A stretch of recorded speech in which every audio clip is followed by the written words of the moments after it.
बहुत दिन पहले एक गांव में एक मास्टर जी रहते थे। वह अपने घर में ही स्कूल लगाते थे। गांव के कई बच्चे वहां पढ़ने जाया करते थे। एक दिन मास्टर जी कुछ बच्चों को डांटते हुए चिल्ला कर कहे, तुमने मुझको क्या समझ रखा है?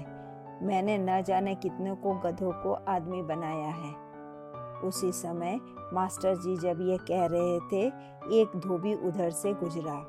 उसने मास्टर जी की बातें सुन ली। धोबी को कोई बाल बच्चा नहीं था।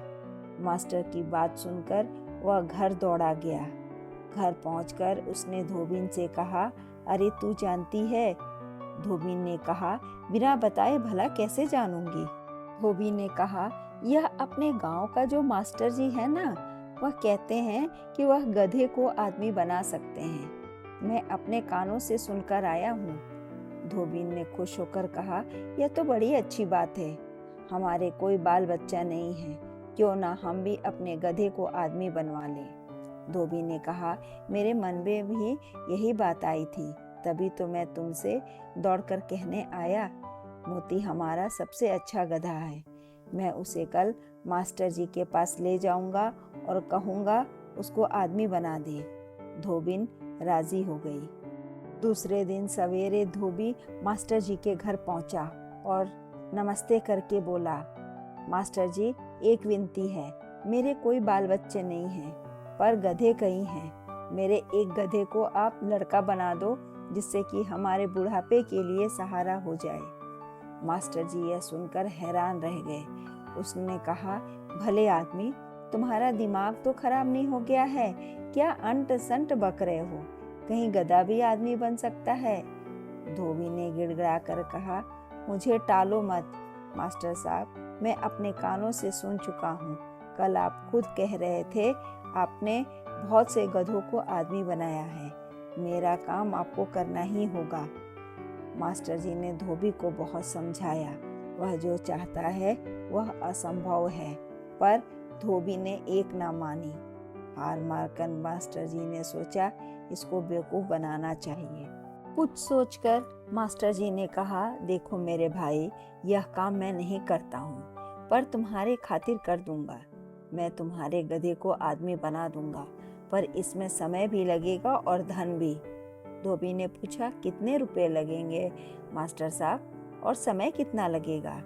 मास्टर जी ने कहा, 6 महीने और 200 रुपये।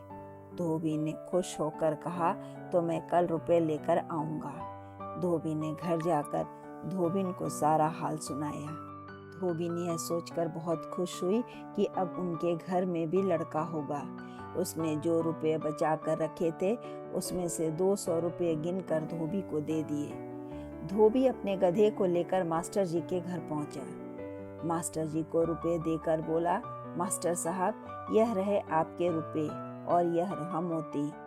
मास्टर जी ने रुपए लेकर गिने और धोबी से कहा, गधे को आंगन में पेड़ से बांध दो। यह तो बड़ा खूबसूरत गधा है, यह बहुत बड़ा आदमी बनेगा, देख लेना। अब तुम जाओ और 6 महीने बाद आना। धोबी चला गया तो मास्टर ने रुपए तो संदूक में रख लिए और गधी को जंगल में भेज दिया। जब 6 महीने बीत गए तो धोबी फिर मास्टर के पास पहुंचा। उसे देखते ही मास्टर ने कहा, भले आदमी, तुम कहाँ थे इतने दिन? तुम्हारा मोती तो बहुत बड़ा आदमी बन गया है। वह बड़े नगर का जज बन गया है, वहीं जाकर उससे मिलो। धोबी ने पूछा, वह मुझे पहचानेगा? मास्टर ने कहा, जरूर पहचानेगा, लेकिन ऐसा करो कि तुम अपने साथ उसके दानों वाले थैला भी लेते जाओ। तुम्हें भूल भी जाए, लेकिन उस थैले को तो वह कभी नहीं भूल सकता। धोबी दौड़ता हुआ घर पहुंचा और सारा किस्सा धोबिन को सुनाया। दोनों बहुत खुश थे कि मोती इतना बड़ा सरकारी अफसर बन गया है। धोबी ने तय किया कि फौरन बड़े नगर जाकर मोती को घर ले आएगा। दूसरे दिन वह बड़े नगर के लिए चल पड़ा। पूछता पाछता वह जज की कचहरी में जा पहुंचा। जज की कचहरी लगी हुई थी। दूर से ही उसको देखकर धोबी खुशी के मारे फूले न समाया। उसने मन ही मन कहा, मास्टर कितना होशियार है, मेरे मोती को कितना बड़ा आदमी बना दिया। वह कितना खूबसूरत और बुद्धिमान लगता है। यह सोचता हुआ धोबी एक किनारे खड़ा रहा। बहुत देर तक जज की नज़र उस पर पड़ी नहीं।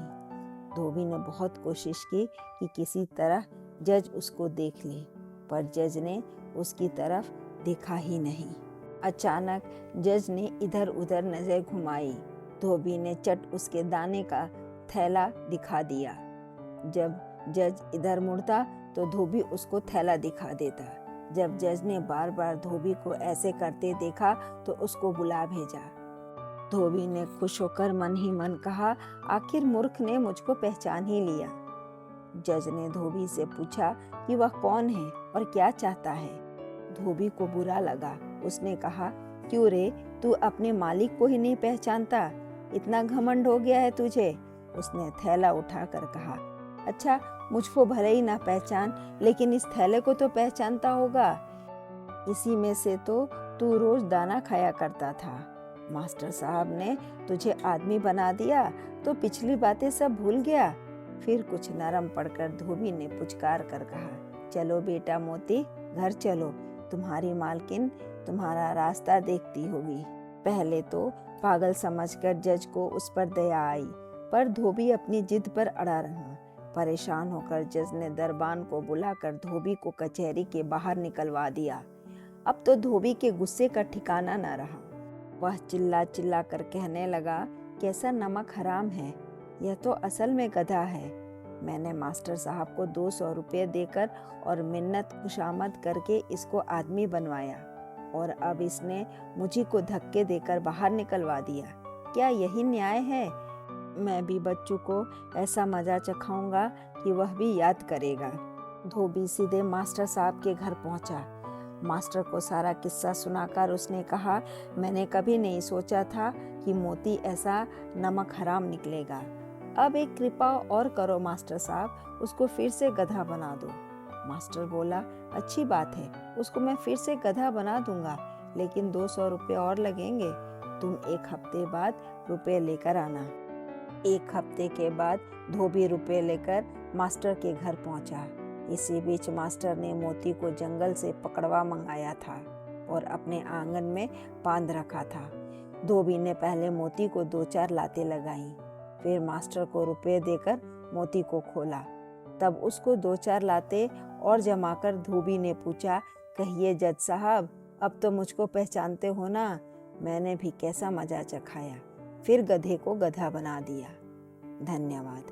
कहानी अच्छी लगे तो लाइक करें, सब्सक्राइब करें, शेयर करना ना भूलें। धन्यवाद।